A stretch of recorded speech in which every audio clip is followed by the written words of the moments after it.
Uma boa noite a todos. É um grande prazer estar aqui participando desse ciclo de palestras em comemoração à Semana de Francisco de Assis, no Centro de Estudos Espíritas Francisco de Assis, porque onde estabelecemos laços de fraternidade, de amizade. Fico muito grato, agradeço imensamente pelo convite. Espero que possamos contribuir com esta semana em homenagem a Francisco de Assis, essa grande figura do nosso Evangelho, grande inspirador para todos nós. Então, que possamos, a partir do tema de hoje, que vou falar sobre as lutas de Francisco, nós vamos falar rapidamente, não vamos aprofundar demais, porque o tempo é curto, a ideia é que a palestra possa ser de forma virtual, mas que possa ser ligeira, que as pessoas não fiquem presas por muito tempo aqui, que possamos, nesse menor tempo, levar as melhores informações, que essas informações possam ser inspiradoras para todos. A gente vai falar, então, dessas lutas de Francisco de Assis. A princípio, como de praxe, a gente dizer que Francisco de Assis nasceu em 1182, na Úmbria, e teve um fato muito curioso no seu nascimento, que sua mãe, ele é filho de Dona Maria Picalini Bolemon e Dom Pietro de Bernardone, Pedro de Bernardone. E esse casal teve o Francisco lá na Úmbria, e interessante que Pedro Bernardone era um comerciante, tinha loja de tecidos, comerciante próspero, de uma boa situação financeira na cidade de Assis, e viajava muito. No momento que Francisco nasceu, Pedro Bernardone estava viajando, estava fora da cidade. A gravidez tinha sido muito normal. Dona Pica, como era chamada, como um apelido, a Maria Picalini, ela teve uma gravidez bem normal, mas no momento do nascimento ela estava com dificuldades para ter o filho, e de repente bate a porta, um mendigo bate a porta, e a criada vai atender, e ele vai deixar uma mensagem enigmática. Ele bate e avisa a criada: avise a senhora que a criança só vai nascer no estábulo. A criada leva a mensagem a Maria Picalini, e ela então pede que outros criados venham e que a levem para o estábulo. Lá colocam as palhas no chão, e Francisco realmente nasce no estábulo, já no seu nascimento, imitando Jesus, né? Ela batiza Francisco, diz que seu nome será Giovanni, que Giovanni significa para nós João. Então ela batiza de Giovanni de Pietro Bernardone, mas ele é rebatizado porque quando o Pedro de Bernardone chega, ele não gosta, e ele diz: como que você batizou João como João Batista, vestido de peles de camelo? Ele é um comerciante próspero, apegado aos valores materiais. De jeito nenhum, ele diz. Sou pai e digo que ele se chamará Francisco, em homenagem aos franceses com quem faço negócios prósperos. Então, ele dá o nome de Francisco, que tem o significado de o francesinho, né? Então, ele foi um jovem comum, né? Que vivia como muitos jovens nos dias de hoje. Vivia participando das festas, das cantorias, poesias, com sonhos de glória, né? Que a juventude alimenta, sonho de ser conhecido, de ser diferente, de ser influente. Tinha aquela vida fútil, não era muito belo, mas tinha uma personalidade forte, então gostava de vestir roupas exóticas, aquelas calças com os remendos vermelhos, então que os amigos brincavam com ele sobre aquele gosto dele de colocar roupas exóticas. Passava com os amigos noites em claros, bebendo, se embriagando, fazia jantares requintados com esses amigos, né? Então era um rapaz comum, como muitos jovens atualmente nós vemos tendo essa vida, esses sonhos e essa vida de festas, de poesia, que faz parte da juventude mesmo. E a gente vai buscar aqui, de uma certa maneira, ver de que maneira que esse rapaz comum se tornou o Francisco que nós conhecemos, humilde, que passou a se vestir em determinado momento com sacos de linhagem, que amava a natureza e que passou a viver na base de esmolas e doações recebidas, né? Cuidando de leprosos, pregando o evangelho na simplicidade do evangelho e na pureza dele, né? Sempre com muita alegria. A alegria permaneceu com ele, de uma certa maneira. E que mesmo doente ele não se queixava, e no final da vida, é um pouco polêmico, alguns biógrafos atestam que sim, outros que não. No final da vida ele vai apresentar os estigmas, as marcas do Cristo. Então, a gente quer analisar, porque para chegar a essa condição de ser considerado depois, inclusive, um santo, né? Para chegar a essa condição, ele passou primeiro por muitas crises espirituais, por muitas dificuldades, estados doentios, situações difíceis, que são situações que muitas vezes ocorrem nas nossas vidas, e passou por dúvidas que nós também sentimos essas dúvidas, né? Então, porque nós normalmente, quando se fala em Francisco, quando se fala em santo, nós sempre utilizamos esse raciocínio de pensar que Francisco já era iluminado e que ele perdoou e que ele fez o bem da forma que fez, porque já era um espírito evoluído. E a gente faz muito assim, a gente pensa muito assim, como uma desculpa para que a gente possa continuar também acomodado, né? Para que a gente possa continuar dando os nossos passos curtos, né? Eu não sou Francisco, eu não sou evoluído, tem tempo para mim, então a gente se contenta com os nossos passos curtos, né? Então, muitas vezes nós, quando conectamos esse universo desse Francisco iluminado, divino, a gente deixa de perceber o lado humano, como se ele já chegasse ali pronto, né, daquela forma, né? Mas ele passou por muita coisa que nós passamos, né? Os santos, eles não são feitos de um material diferente de nós, eles também passam pelas dificuldades, pelas crises. E ele viveu crises que duraram muito tempo, sentiu vazio, ficou doente, passou por esses estados físico-espirituais de grande dificuldade, né?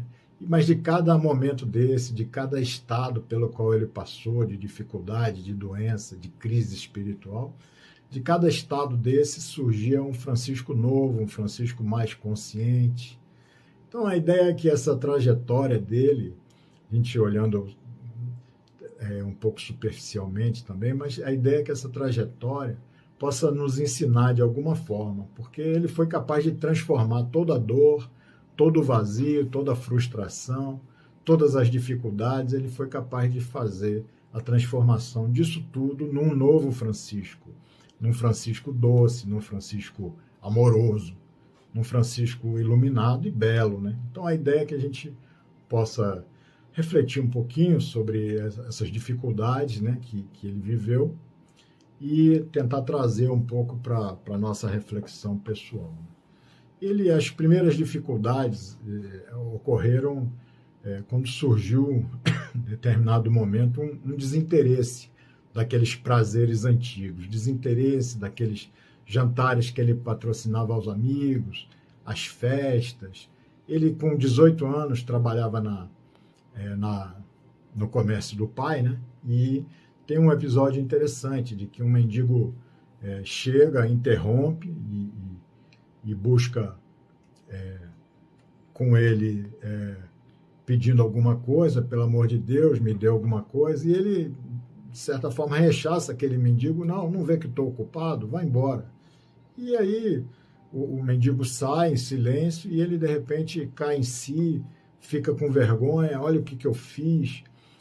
Se fosse um amigo meu rico que tivesse entrado aqui, eu ia parar tudo para dar o que ele precisasse. Se fosse uma pessoa de posses, eu ia parar para atender. Então, esse pobre homem entrou aqui e pediu ajuda, pelo amor de Deus, e eu mandei ele embora.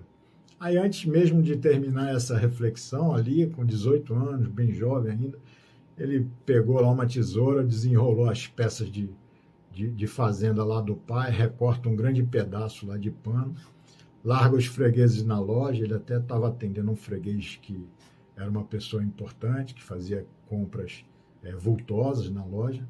Ele deixa todo mundo, sai correndo atrás daquele mendigo e chega lá, ele espera, grita lá pro mendigo e tem uma coisa para você. Aí joga lá nos braços dele aquele tecido que ele cortou, esvaziou os bolsos de dinheiro, colocou tudo na mão dele, e aí vira e volta para a loja. Sabia que o pai não ia gostar, né? Sabia que o pai não ia gostar, mas ele se sentia estranhamente, ele se sentiu muito feliz e muito tranquilo enquanto ele voltava para a loja, né? Então, vivia aqueles conflitos, né? Os conflitos dos jovens, dos adolescentes, que, no caso em especial dele, acontece muito conosco, nas nossas famílias. Muitas vezes os pais querem determinar o futuro dos filhos. O pai de Francisco, de certa forma, já tinha todo o futuro dele projetado, planejado, para que ele fosse viver aquilo que o pai tinha definido, determinado na sua mente para ele, né? Então, às vezes, o adolescente vem e já tem alguns caminhos abertos para o futuro, como era o caso dele, mas não é aquilo que ele almeja, né?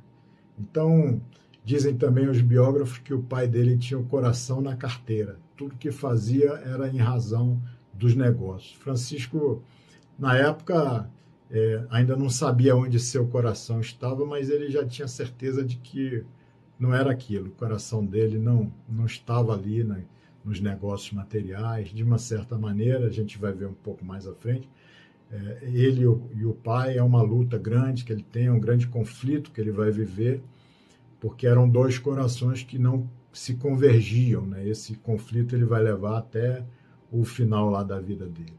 E aquele mendigo que surgiu lá, necessitado e pedindo, acontece conosco também. Cada necessitado que surge na nossa vida é uma proposta para que a gente possa, através dele, fazer um exercício no nosso coração. Quando a gente aceita o convite de auxiliar ao necessitado que bate a nossa porta também, a gente vai sair, normalmente saímos, como Francisco, estranhamente mais felizes e mais tranquilos, né? Então, essas foram as lutas iniciais, aquelas dúvidas que ele vivia já identificando que aquela proposta de viver no negócio do pai talvez não era aquilo que ele queria para a vida dele.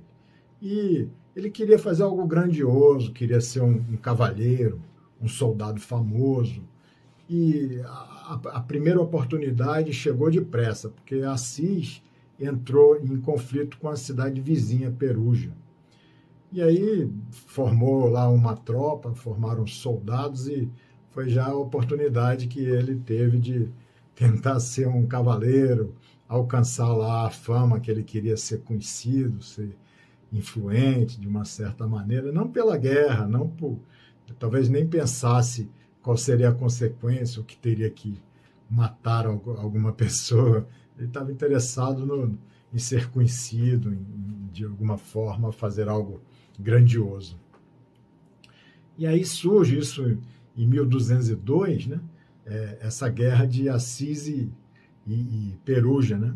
Ele nasceu em 1182, então ele estava ali com 20 anos, né? Surge essa guerra de Assis e Perugia, e já no primeiro ele nunca deu muita sorte, né?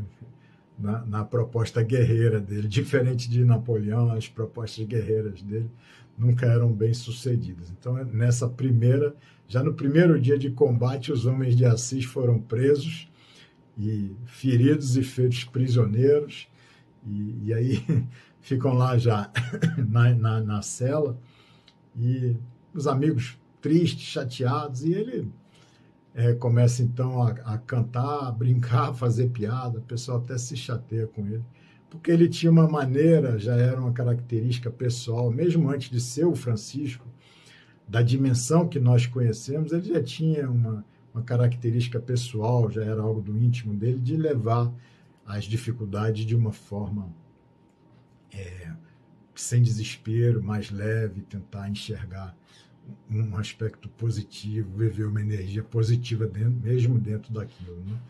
Mas ele fica preso ali por um ano, adquire malária, vai ser libertado mediante um resgate pago pelo seu pai, volta, passa mais um ano em casa, de febre, sobre uma cama, o que, de uma certa maneira, os soldados lá e a administração da cidade de Perugia, como eles estavam doentes na cela, foi até uma estratégia de guerra, devolver eles cobrando um resgate para ver se eles com aquela doença contaminavam toda a cidade, né? Então, mas ele volta, de uma certa maneira, o pai não se sente ofendido porque ele foi recebido como um homem de coragem, né? Mas, de certa maneira, ele veio frustrado daquele sonho de grandeza, daquele sonho de ser conhecido e daquilo que ele viveu, né?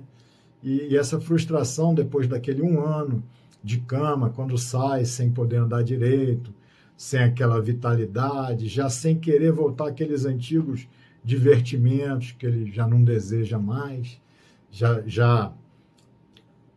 com o seu íntimo já pedindo outra coisa, já não querendo mais viver aquelas alegrias, aquilo que para ele significava alegria. Ele vai fazendo um processo de autoconhecimento, uma imersão grande, e surge uma outra guerra, surgem as cruzadas, uma convocação para as cruzadas, 3 anos depois daquela primeira guerra, essa convocação para as cruzadas em 1205.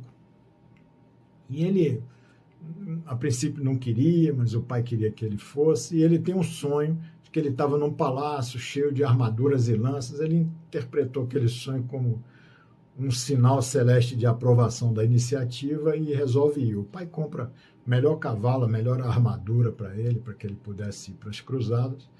E na primeira noite de viagem ele já passa mal e vai dormir. Tem um sonho no qual uma voz lhe faz indagações desconcertantes, né, para ele. Pergunta para ele, que te pode ser de maior proveito?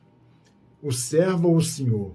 A quem tu obedeces, o servo ou o senhor? E aí ele vai dizer que ele obedece ao senhor e não ao servo. Então, a voz diz para que ele volte para a terra dele, que lá será dito o que fazer. Dessa vez, ele já não volta como um homem de coragem, porque dessa vez ele desistiu. Ele desistiu de ir à guerra, ele realmente volta trazendo aquela vergonha para o pai, volta como um fracassado. E era a segunda vez que um sonho de glória na cavalaria ele se desfazia, né, para ele. Mas ele voltou também com aquela ideia de que Deus tinha planos para ele. Porque aquela voz disse para que ele voltasse, ele não sabia o que ele ia fazer, mas que Deus tinha planos. E aí ele passa a ter um período de muita imersão em si mesmo, caminhadas solitárias, orando, meditando muitas horas e vivendo, passando muito tempo lá na igreja de São Damião, né? E começa a ter, para aqueles amigos, antigos amigos, que ele tinha as festas e os jantares, ele passou a ser como fracassado, passou a ser como uma vergonha. Ele passa também a se vestir diferente, de forma simples, e para todos eles ele passa a ser o diferente, né? Aquela pessoa diferente. Em determinado momento ele então passa a andar com novos amigos, rejeitado por aqueles outros amigos. E em determinado momento a mãe chega, ele está lá colocando louças, prataria, tudo isso para fazer uma festa para os amigos. E ela, vai fazer uma festa para os amigos? Convidei meus novos amigos para uma festa aqui hoje. Aí ela se surpreende quando vê que os novos amigos dele eram todos os pobres, mendigos e vagabundos lá de Assis, usufruindo lá um belo banquete, né? Então, ele realmente vinha num processo de modificação íntima muito grande, pega um cavalo para cavalgar fora da cidade, o cavalo empina, ele desce do cavalo. Quando ele desce, tem um leproso lá sentado à beira do caminho, e todo mundo se afastava dos leprosos. Ele já também tira umas moedas do bolso para jogar lá no leproso, mas de repente algo dentro dele vai despertar ele de que aquele leproso também era filho de Deus, do mesmo modo que ele, e ele era um irmão, porque todos nós somos filhos de Deus, que ele tinha que mostrar àquele leproso que ele amava ele também, assim como Deus ama todos nós, sem limites, mostrar que se importava com ele, pede a Deus perdão pelo egoísmo dele, porque o irmão tem lepra no corpo e ele identifica que ele tem lepra na alma. E aí ele coloca as moedas na palma da mão e beija o leproso e abraça, põe o braço ao redor do ombro, como se eles fossem amigos íntimos. Ele já nem vê, mas lágrimas correm dos olhos do leproso, né? Ele monta o cavalo, sai pela estrada, mas com o coração cheio de alegria, prestes a estourar. Então, obviamente que a gente está trazendo isso para a gente fazer uma comparação. Obviamente que na nossa evolução, ela se dá como um processo, dentro de um espírito de sequência que preside a natureza. É sempre reflexão após reflexão, renúncia após renúncia, um processo de autoconhecimento para decisão e transformação. Que ele viveu esse processo de forma muito intensa, mas cada um no seu tempo, cada um da sua maneira. A gente não vai conseguir fazer neste nível que ele fazia, porque ele já vinha num processo de maturação muito grande.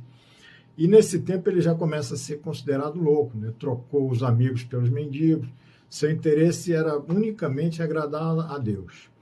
Isso vai trazer para a gente algumas reflexões aí para o nosso aprendizado. Porque primeiro, nesse encontro com o leproso, ele salta do cavalo, no sentido de que ele sai de uma falsa posição, de uma posição de superioridade, e se põe lado a lado com aquele leproso. É muito importante a gente também saltar do cavalo, para que a gente possa caminhar na nossa existência, lado a lado com todos que caminham conosco, para que a gente não caminhe numa falsa posição de superioridade em cima de qualquer cavalo. É importante para que ele também não se fixa nos aspectos desagradáveis daquele enfermo. É importante também que a gente possa não nos fixarmos no defeito, né, ou nas dificuldades daqueles que caminham conosco, mas buscar, pelos olhos de Deus, assim como fazem os nossos mentores conosco, buscar aquilo que o outro tem de melhor em si. Ele também reconhece o terceiro passo importante para o nosso aprendizado, ele reconhece que ele também tem imperfeições, que ele vai dizer que é a lepra na alma, que seria aquele egoísmo que todos nós carregamos, né? E ele vai dizer, perdoa do meu egoísmo. A gente também tem que reconhecer o nosso egoísmo. Será que a gente pode dar um pouco mais? Será que a gente pode ser, não primeiro eu, segundo eu, terceiro eu, mas será que a gente consegue estabelecer uma convivência de menos egocentrismo com aqueles que caminham conosco? E essas lutas de Francisco, elas continuam. Ele vai fazendo esse processo de caminhadas, de oração e de interiorização. E em determinado momento ele vai lá na igreja de São Damião e ele faz uma pergunta que é uma pergunta crucial. Ele vai perguntar, Senhor, o que quer de mim? Isso é importante porque todos nós, muitas vezes, na nossa interiorização, na nossa dificuldade, na dificuldade que nós vivemos na nossa existência, a gente sempre pede, Senhor, a gente sabe o que a gente está pedindo, não é o que o Senhor quer de mim. A gente fala, Senhor, me dê a cura. Senhor, permita que eu possa receber aquilo que eu tinha antes desta dificuldade. Senhor, permita que eu volte a ser como eu era. A gente sempre quer voltar para a vida que nós tínhamos, para fazer as coisas que nós fazíamos. E, de certa maneira, fazendo as coisas que nós fazíamos, foi aquilo que nos desequilibrou, foi aquilo que nos adoeceu, né? Ele não fez isso, ele fez da medida que Paulo de Tarso também fez. Senhor, o que quer de mim? O que o Senhor quer que eu faça? O que queres que eu faça? Foi a pergunta de Paulo. E aí ele tem uma nítida impressão que Jesus estava ali, por aquele crucifixo bizantino da igreja de São Damião, estava ali conversando com ele, e que estava ali dizendo, Francisco, vai e reconstrói a minha igreja. E aí ele É como se ele tivesse uma missão. Ele tinha, então, uma missão. A partir daí, mesmo de forma atrapalhada, ele começa a querer realizar a missão dele de qualquer maneira. Ele pegou lá na loja do pai as melhores peças do tecido oriental nas prateleiras, leva para o mercado, vende abaixo do preço. Não sobrou nem um único metro e nem o cavalo que ele também vendeu para conseguir os recursos para reformar lá a igreja de São Damião. Volta para lá, entrega os recursos para o padre. Padre, está aqui tudo que a gente precisa para consertar a igreja. O padre, não, Francisco, eu conheço muito bem seu pai, ele não vai gostar. Aí ele diz, não, padre, mas eu trabalho para ele, sou filho dele, isso é minha parte, tá? Isso é apenas a minha parte. O padre, não, não é bem assim, mas ele mesmo assim larga o dinheiro lá e vai embora, né? E ele interpretou de forma literal, né? E vai se dedicar de corpo e alma para a reconstrução de uma igrejinha, vai suplicar depois à população de Assis doações para a reforma, que ele fazia com as próprias mãos, de uma, de duas, de três. Ele, de uma certa maneira, estava tentando fazer a reconstrução de si mesmo, porque ele, de uma certa forma, ele estava quebrado do ponto de vista espiritual, naquela briga do ego com o self, de uma certa maneira, impondo, determinando algo que seria como a missão de vida dele, e o ego, sem saber, querendo fazer sonhos menores ou sonhos materiais. Então, naquela briga, ele, de uma certa maneira, criou uma cisão, ele estava buscando se reconstruir a partir desta rachadura que ele tinha, que tinha penetrado nele, né? As rachaduras da igreja, de uma certa forma, eram rachaduras dentro dele mesmo, assim como nós também. Muitas vezes, no nosso serviço de caridade, no centro espírita, o que nós estamos fazendo é isso. Nós estamos, de uma certa maneira, nos utilizando, e os espíritos nos recomendam a isso, nos utilizando deste serviço em prol do outro para reparar a nós mesmos, para reconstruir as rachaduras que todos nós carregamos, né, em nós.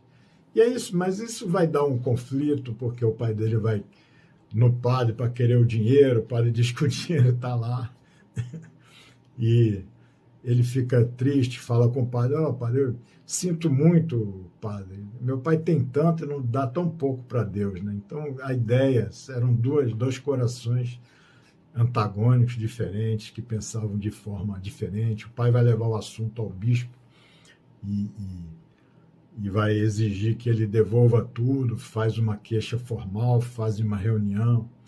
Ele lá vai tirar toda a sacolinha de moedas que ele tem, toda a roupa, jogar nos pés do pai. Está aqui, de agora em diante, o pai diz que ele não é mais filho dele, ele vai dizer que de agora em diante também ele chamava Pedro Bernardoni de meu pai, mas que de agora em diante o pai dele seria o Pai Nosso que está nos céus. Então, são o radicalismo, as polarizações que a gente vive na nossa vida, onde só a nossa forma de pensar que vale, né? E é um problema de relacionamento, aquele problema que ele vai, dentro das lutas que ele viveu, um problema que ele vai levar durante toda a existência dele. A reconciliação com o pai parece que não aconteceu. Ele com certeza, ele queria reconciliar com o pai, mas não consegue fazer essa reconciliação. Ele, algumas vezes, encontrava o pai na cidade, em algumas peregrinações, e o pai se apresentava hostil, xingava ele, e ele ficava muito abatido, muito triste com a situação. Tanto que tinha na cidade um mendigo que ele buscava, que ele corria nessas ocasiões, se ajoelhava aos pés desse mendigo, beijando os pés do mendigo e falando para ele assim: meu pai está me jogando pragas em mim. Será que o senhor poderia fazer as vezes do meu pai e dar por sua vez uma bênção em mim? Então, era um conflito difícil, que de alguma maneira também o magoava, e também magoava o pai, porque o pai tinha os sonhos, aquilo que ele queria que ele fosse, né? O problema de relacionamento é aquele problema que muitas vezes é de difícil solução, a gente não vai resolver numa existência. E aí ele vai, determinado momento, vivendo só com essa reconstruindo a igreja, pedindo material na cidade, reconstruindo as igrejas. Nisso tudo, em determinado momento, numa missa, ele vai ver aquela passagem onde Jesus manda os discípulos saírem para pregar, e ele fica arrebatado e vai dizer: é isso que eu quero, é exatamente isso que eu quero fazer da minha vida. E aí passa a ser o arauto de Deus, construtor de igrejas, agora era o apóstolo também, né? E multidões corriam para ouvir ele, jovens começavam a ver essa transformação dele, começavam a ficar interessados naquilo que ele tinha a dizer, muitas pessoas ficavam atraídas para ficar perto dele, de uma certa maneira também pelo exemplo que ele dava. Não era um grande orador, mas assim atraía as pessoas, chamavam aquilo que chamavam de loucura, de uma forma penetrava no coração das pessoas. E aquele restaure a minha casa agora já tinha um outro sentido, já tinha um sentido de restaure a minha mensagem, ajude as pessoas a acolher a minha mensagem nos seus corações. Então, ele foi descobrindo o caminho dele, caminhando, assim como nós também vamos caminhando, nós vamos descobrindo o nosso caminho. Ele vai dar início lá à ordem dele, primeiro com 2 jovens da cidade, o Bernardo e o Pedro. E aí ele sofreu por toda a vida, né? Os efeitos da malária, sofreu um tracoma que incomodava muito a ele, que o tracoma tinha uma forma de tratar que era a partir da colocação de fogo, ferro em brasa, e na ideia dele de que era irmão de tudo, irmão sol, irmão lua. Ele, no tratamento do tracoma, quando aquele ferro em brasa se aproximava, ele ia dizer: por favor, irmão fogo, seja gentil comigo. Então, mas teve dificuldades, desenvolveu mais à frente a hanseníase, mais tarde um câncer. Então, é muito interessante, as histórias dele são muito emocionantes, a gente não vai poder ir muito além, porque tem um tempo que ia cumprir.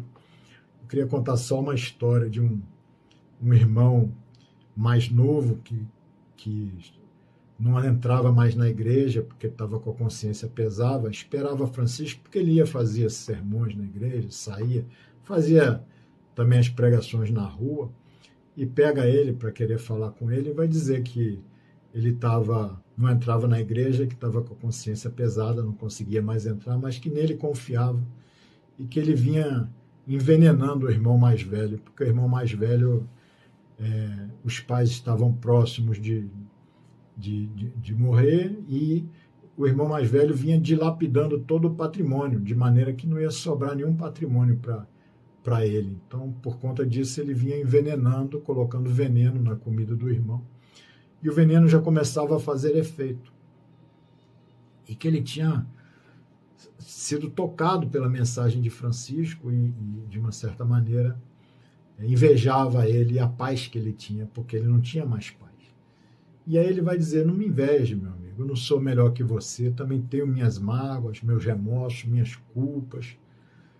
Não sou anjo, tampouco desejo ser santo. Apenas descobri que o Evangelho me faz virar páginas mortas do livro de minha vida. E você também poderá virar as suas. Ou seja, ele usava o Evangelho para tudo. Ele tinha alguma dúvida que ele precisava consultar e, assim, decidir, tomar uma decisão. Vamos abrir o Evangelho. Abria 1, 2, 3 vezes para ver o que Jesus estava dizendo de alguma maneira para ele. E aí aquele rapaz vai perguntar a ele: mas como que eu posso virar as minhas páginas mortas? E aí ele vai dizer: é a conversão de caminho. A conversão de caminho, meu irmão. A solução está sempre no Evangelho. Reconcilia-te com o teu adversário enquanto está a caminho com ele. Você já ouviu isso de Jesus? Sim, já ouvi algumas vezes. Então, chegou a hora de praticar. Não adianta a gente ouvir e não praticar. Pare imediatamente de atentar contra a vida de seu irmão. A vingança é uma faca que corta de 2 lados. Ore por ele, faça o bem a ele. Resolva o entendimento pelo diálogo fraterno, nunca pela violência. E aí, nunca perca a paz pelo ouro, meu irmão.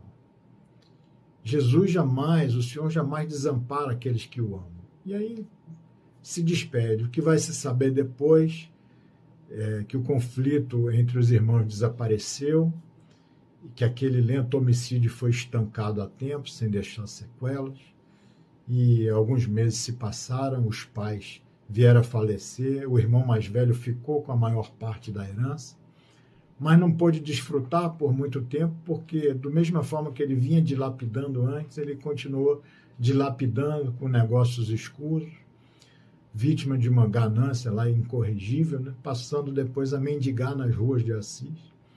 E o irmão mais novo, desde o dia que encontrou Francisco, ele encontrou paz também no coração dele.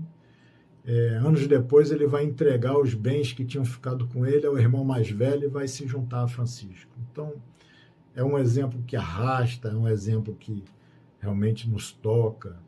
Infelizmente, por conta do tempo, a gente não pode falar de muitas outras lutas que ele passou, as lutas com a própria ordem, as lutas de abandonar, de deixar as coisas acontecerem sem o seu controle.